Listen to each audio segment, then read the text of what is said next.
ख्वाजा आसिफ ये कहता है कि जनाब पाकिस्तान डिफॉल्ट कर चुका है, और ये बात सच है। लेकिन ख्वाजा आसिफ ने ऐसा क्यों बोला? बिलावल भुट्टो 2-2 3-3 हफ्ते अमेरिका रहकर आता है कि इनके पास पैसे नहीं है, लोगों के पास पैसे नहीं है खाने के लिए। इनके पास है कि ये 8 लाख रुपए के जूते पहनता है, 10 लाख रुपए का सूट पहनता है, 3 लाख रुपए की टाई पहन के, और 20-25 लाख रुपए की घड़ी पहनता है ये, क्योंकि इसके बाप के पास करप्शन का पैसा है, जरदारी के पास। पाकिस्तानी फौज पैसे लेके अटैक करती है, अमेरिका से पैसा लिया और यहां पे बम मार दिया, ये करती है पाकिस्तानी फौज, ये भाड़े की फौज है। बता रहा हूं आपको, पाकिस्तानी हर समय जब बात करेंगे ना, दे हैव अ फोक्ड टंग। जैसे फोर्क होता है ना, इसके 2 ऐसे सिरे होते हैं, इनकी फोक टंग है।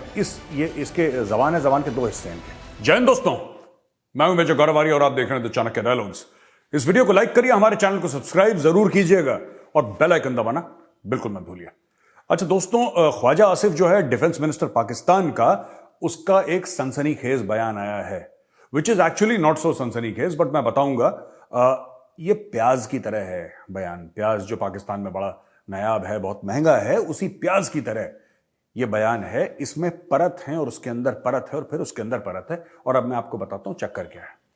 ख्वाजा आसिफ का यह बयान है कि पाकिस्तान डिफॉल्ट करने वाला नहीं, डिफॉल्ट कर चुका। अच्छा, यह बात सबको पता है, पाकिस्तान डिफॉल्ट कर चुका है। बड़े बड़े इकोनॉमिस्ट कह रहे हैं डिफॉल्ट इसेंशियली क्या है।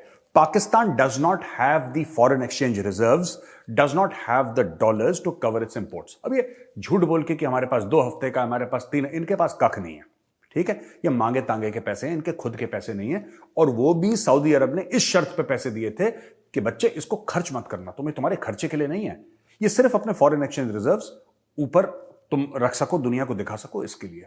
अच्छा, दूसरी चीज है कि आईएमएफ ने अभी उसको और आगे और आगे और आगे और आगे लोन को आईएमएफ ने मना नहीं करा, और आज मैं भी ये कह रहा हूं कि इनको आईएमएफ से लोन मिलेगा, जरूर मिलेगा।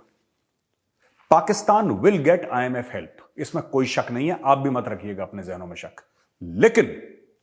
लेकिन सबसे बड़ी बात यह है कि पाकिस्तान से ये लोग नाक से लकीरें निकलवा देंगे, तब जाके इनको पैसा देंगे, खून के आंसू रुलवा के, क्योंकि यही that is what IMF wants. IMF कह रहा है यार तुमने 22 बार हमें झूठ बोला, 22 बार हमें चूना लगाया, अब नहीं, अब तुम पहले काम करोगे फिर तुम्हें पैसा मिलेगा। और जब आईएमएफ पैसा देगा तब इनका जो आयरन ब्रदर है, शहद से मीठा दोस्त चाइना, तब वो उसने बोला, चाइना ने बोला देखो पैसे में कोई यारी दोस्ती नहीं चलती यार। सऊदी अरब ने बोला कि यार तुमने ये मुसलमान तुसी भी मुसलमान असी मुसलमान, ये कह के मैं बहुत तुमने थूक लगाया, बहुत चूना लगाया, सॉरी यार, दूर जाके खड़े हो जाओ, ठीक है। और यूनाइटेड अरब एमिरेट्स ने भी बोल दिया, तुर्की ने भी, सबने हाथ जोड़ लिया इनसे कि यार इस्लाम के नाम पे तुमने जो झूठ बोला है, तुमने जो बकवास करी है, अब हमसे मत करो, क्योंकि तुम बहुत फ्रॉड कर चुके हैं हमारे साथ। तो सब लोगों ने हाथ जोड़ लिया, बोला पहले आईएमएफ से बात करो, वो पैसा देगा तब हम पैसा देंगे, ठीक है। और ये बात हम पहले वाली वीडियोस में डिस्कस कर चुके हैं। अब ख्वाजा आसिफ ये कहता है कि जनाब पाकिस्तान डिफॉल्ट कर चुका है, और ये बात सच है। लेकिन ख्वाजा आसिफ ने ऐसा क्यों बोला? 2 दिन पहले का बयान है नवाज शरीफ की बेटी मरियम नवाज, ठीक है। नवाज शरीफ की बेटी मरियम नवाज यह कहती है कि मेरा इस सरकार से कोई लेना देना नहीं है। यह ख्वाजा आसिफ है कौन? ख्वाजा आसिफ बिल्कुल आप ये मान के चलिए कि नवाज शरीफ का खास सगा है, और ख्वाजा आसिफ को ऐसा डिपार्टमेंट दे रखा है, मिनिस्ट्री ऑफ डिफेंस, जिसमें बेचारा इसकी कदर एक कोई छोटे मोटे क्लर्क से ज्यादा नहीं है। इसकी कदर हिंदुस्तान में तो कई लोगों को यह नहीं पता कि ख्वाजा आसिफ डिफेंस मिनिस्टर है पाकिस्तान का। डिफेंस मिनिस्टर पाकिस्तान का करता क्या है? वहां पे तो आर्मी चीफ करता है सब, वहां पे आर्मी चीफ करता है, और नंबर 2 उनका जॉइंट चीफ है, वो करेगा। इनका तो कोई लेना देना ही नहीं है डिफेंस से, बट ठीक है, डिफेंस मिनिस्टर हर एक मुल्क का होता है।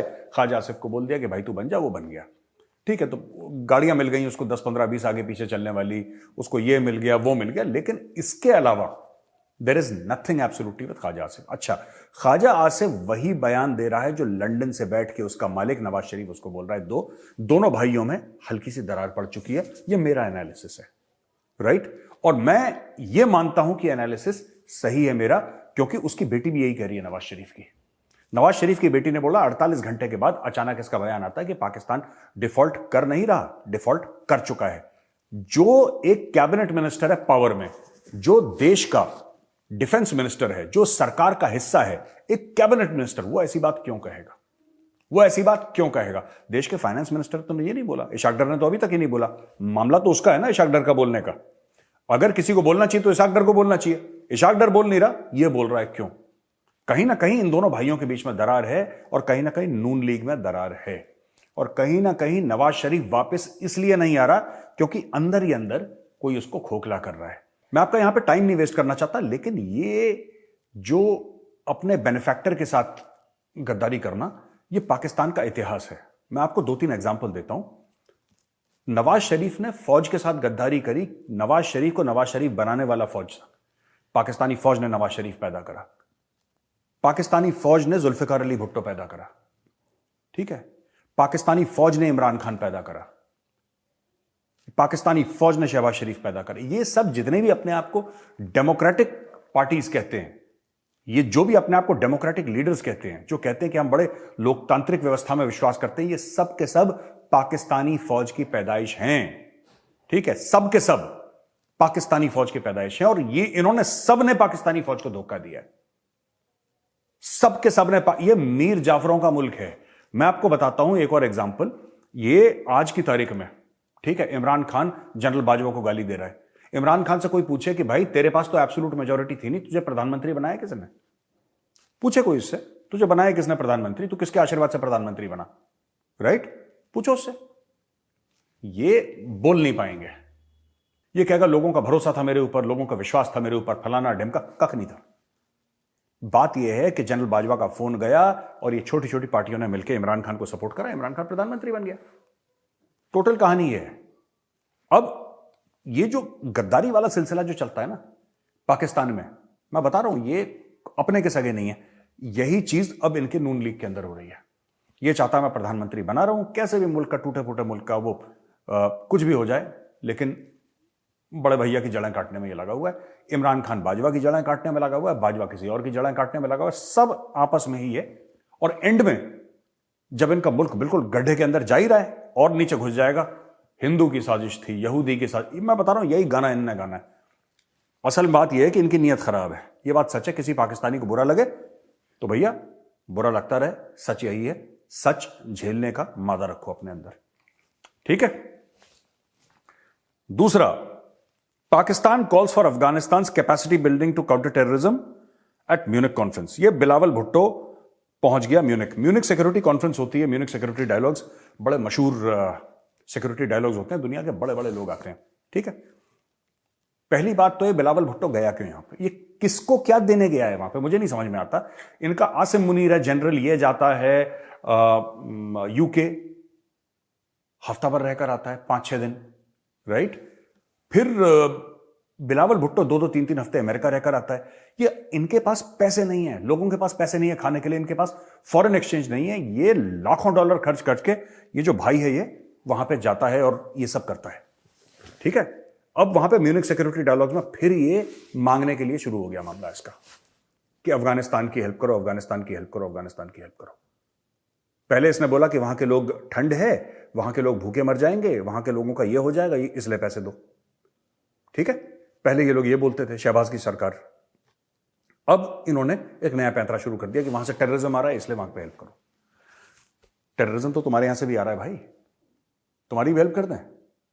ये सब कुछ नहीं है, ये मांगने के लिए गया है वहां पे। बस ये है कि ये 8 लाख रुपए के जूते पहनता है, 10 लाख रुपए का सूट पहनता है, 3 लाख रुपए की टाई पहन के, और 20-25 लाख रुपए की घड़ी पहनता है ये, क्योंकि इसके बाप के पास करप्शन का पैसा है, जरदारी के पास, तो अपने बाप के पैसे से ऐश करता है ये। सरकारी खर्चे पे गया, वहां पे रहा 5 स्टार होटल में, इसने स्वीट बुक करवाया, अय्याशी करेगा 1 हफ्ता, और पाकिस्तान की झोली में आएगा 0।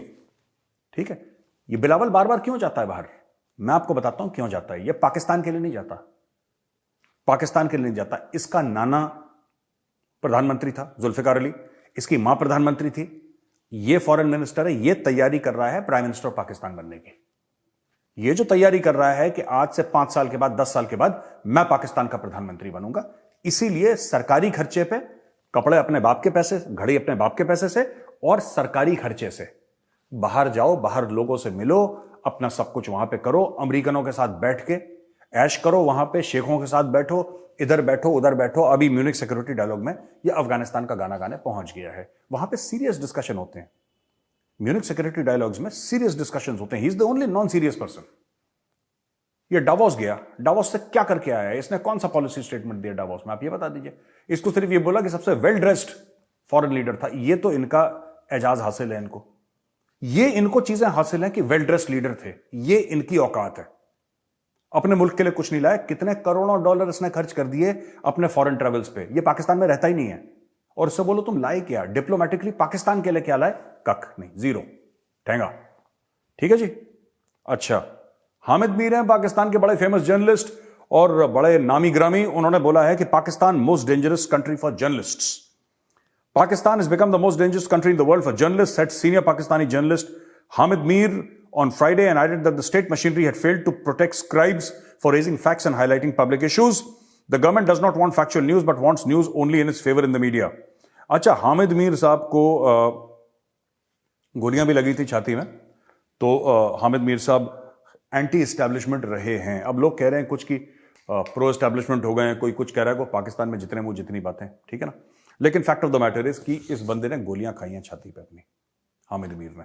तो ये बात तो हमें ग्रांट करनी पड़ेगी कि अगर इसको गोलियां पड़ी हैं आवाज उठाने के लिए, तो कहीं ना कहीं इसके मतलब कहीं ना कहीं तो सच बोलता है, सच्चाई है। वो असद तूर था, क्या नाम था एक पाकिस्तानी, वो लड़का सा था यूट्यूबर, उसको भी मार के उसका हाथ तोड़ दिया, और मतीउल्लाह जान को भी ये लोग उठा के ले गए, और काफी लोगों को पाकिस्तानी स्टेट ने, स्क्राइब्स को, जो जर्नलिस्ट हैं, उनको टॉर्चर करा। अच्छा, पाकिस्तानी तालिबान ने यह बोला है कि हम और अटैक करेंगे। वेरी गुड, ये तो है ही टेररिस्ट ना, इनका तो काम ही यही है, हम और अटैक करेंगे। अच्छा, last month more than 80 officers were killed when a suicide bomber detonated in explosive vest. ये जो पेशावर वाला वाकया हुआ था। The policemen should stay away from our war with the slave army, otherwise the attacks on the safe havens of top police officers will continue, Tehreek-e-Taliban Pakistan said on Saturday in an English language statement. ये slave army किसको बोल रहे हैं, गुलाम फौज किसको बोल रहे हैं, टीटीपी वाले गुलाम फौज किसको बोल रहे हैं, ये पाकिस्तानी फौज को गुलाम फौज बोल रहे हैं, क्योंकि पाकिस्तानी फौज पैसे लेके अटैक करती है। अमेरिका से पैसा लिया और यहां पे बम मार दिया, ये करती है पाकिस्तानी फौज, ये भाड़े की फौज है। इसीलिए याद है मैंने कल आपको क्या बोला था वीडियो पे, कल मैंने आपको ये बोला था वीडियो पे कि ये सिर्फ ट्रेलर है, ये सिर्फ ट्रेलर है। ये जो चल रहा है मामला पुलिस हेडक्वार्टर के जो अटैक का मामला है, ये सिर्फ ट्रेलर है। असली इनका ये 5 कोर पे अटैक करेंगे, 5 कोर हेडक्वार्टर कराची पे। मैं आपको आज बता रहा हूं, फिर पाकिस्तानी बोलेंगे मेजर साहब इसमें तो आपका भी हाथ है, ये लोग ऐसी फालतू की बात करते हैं। लेकिन fact of the matter is logical target उनका वही है। कह रहे हैं स्लेव आर्मी, साफ कह रहे हैं, ये आज नहीं कर पाएंगे तो अगले महीने, नहीं तो 6 महीने बाद, नहीं तो 1 साल के बाद ये करेंगे पक्का। ये आर्मी के ऊपर ही अटैक करेंगे और बड़े शहर पे, हो सकता है लाहौर पे, हो सकता है इस्लामाबाद, हो सकता है कराची, हो सकता है हैदराबाद, सिंध, कहीं पर भी करें, लेकिन they will attack an army location, Tehrik-e-Taliban Pakistan. ठीक है।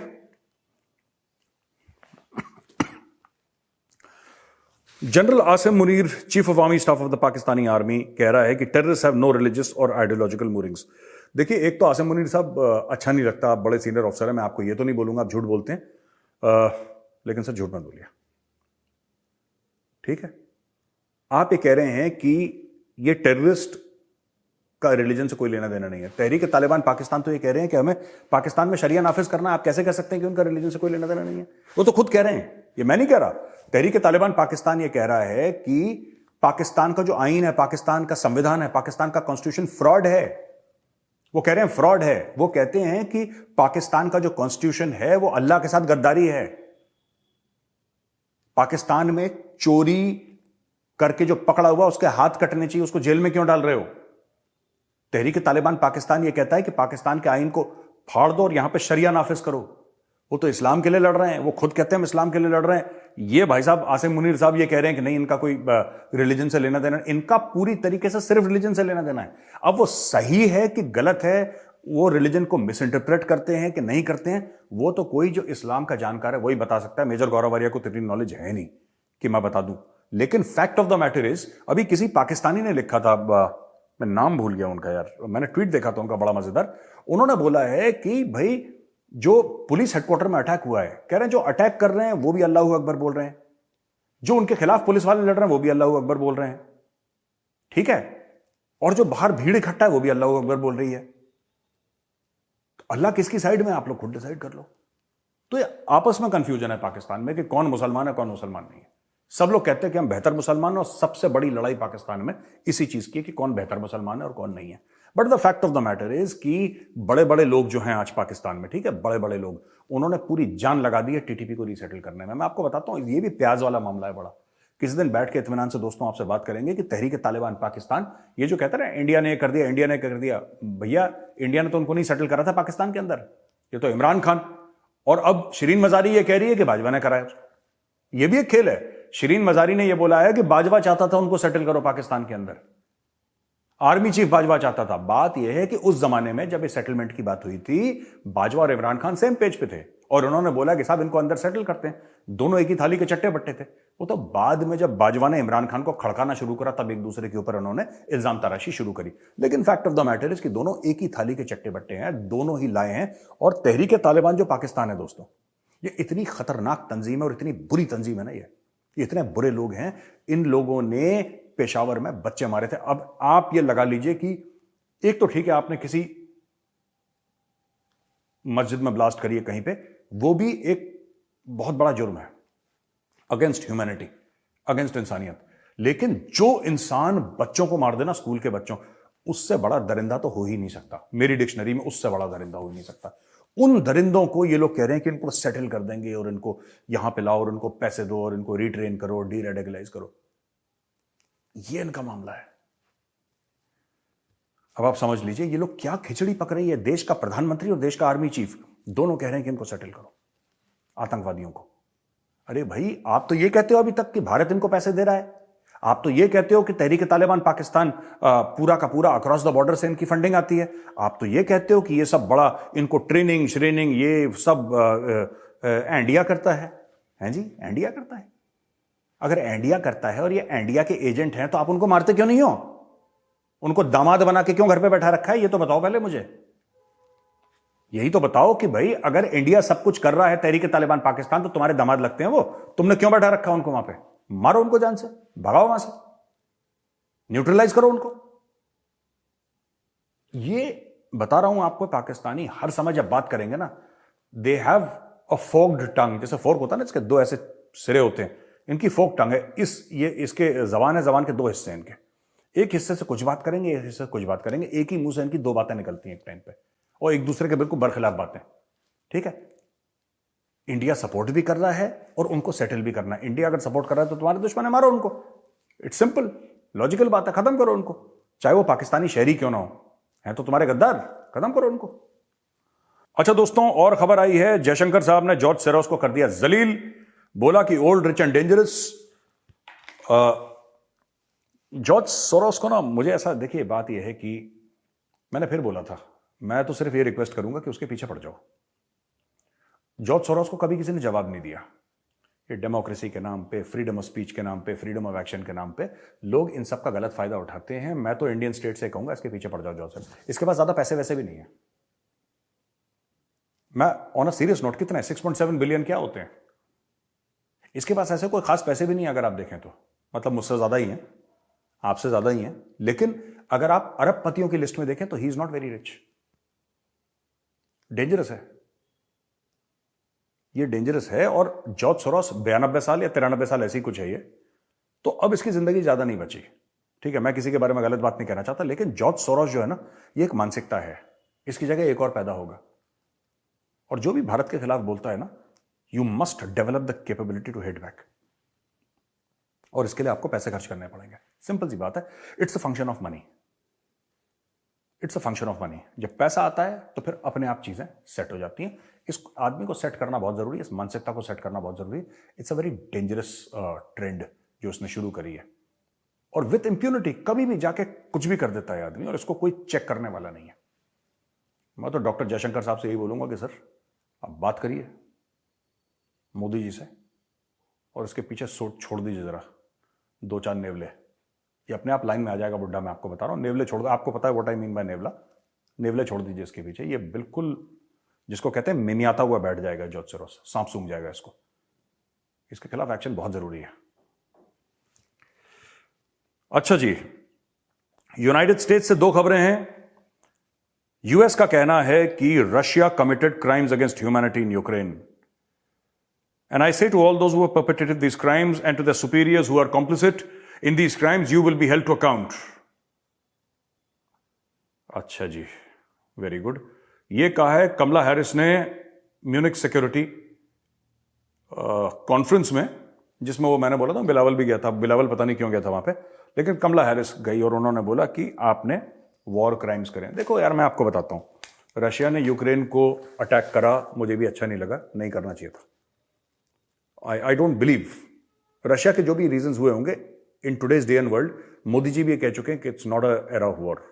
ये लड़ाई वड़ाई से कुछ ना कभी सॉल्व नहीं हुआ ऐसे, और 1 साल से चलती चली आ रही है. तो फिर क्या फायदा हो गया इसका क्या फायदा हो जाएगा, है ना, कि आपने इसको अटैक कर दिया और अभी तक हजारों लोग मर गए.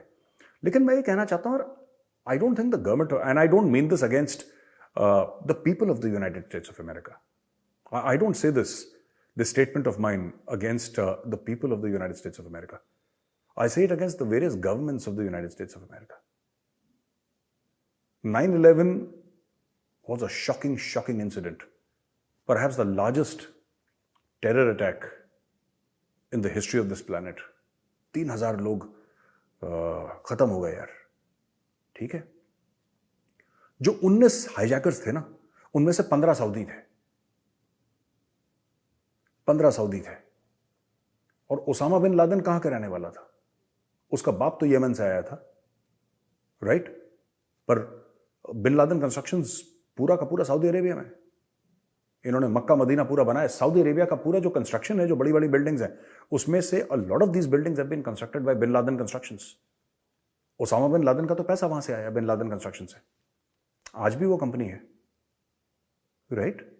तो मैं ये पूछना चाहता हूं अमेरिका से कि जब पूरा वो अटैक एक सऊदी सिटीजन ने प्लान करा, राइट? ओसामा बिन लादेन ने प्लान करा और 19 में से 15 सऊदी थे. तो भाई साहब, आपने इराक को क्यों ठोक दिया? मुझे अभी तक ये समझ भी नहीं आया. इराक का क्या लेने देना? कोई ये तो बताए कि साहब इराक ने ये गलती करी इसलिए हमने इराक को बर्बाद कर दिया. लाखों लोगों को हमने घर से निकाल दिया, हमने बच्चे मार दिए, हमने औरतें मार दी, हमने बुजुर्ग मार दिए, हमने पूरा मुल्क साफ कर दिया. ठीक है, अब गलती तो बता दीजिए, इराक की गलती क्या थी? ओसामा बिन लादेन मिला पाकिस्तान में, आपने अफगानिस्तान को निपटा दिया यार. ये मतलब मुझे तो अभी तक लॉजिक ही समझ में नहीं आया. You destroyed 2 countries who had absolutely nothing to do with 9/11. आप रशिया को बोल रहे हैं यार रशिया विलेन है, हिस्ट्री विल जज यू. इतनी लंबी चौड़ी क्यों फेंकते हो यार? मुझे एक बात समझ में नहीं आती. खुद तो देख लो.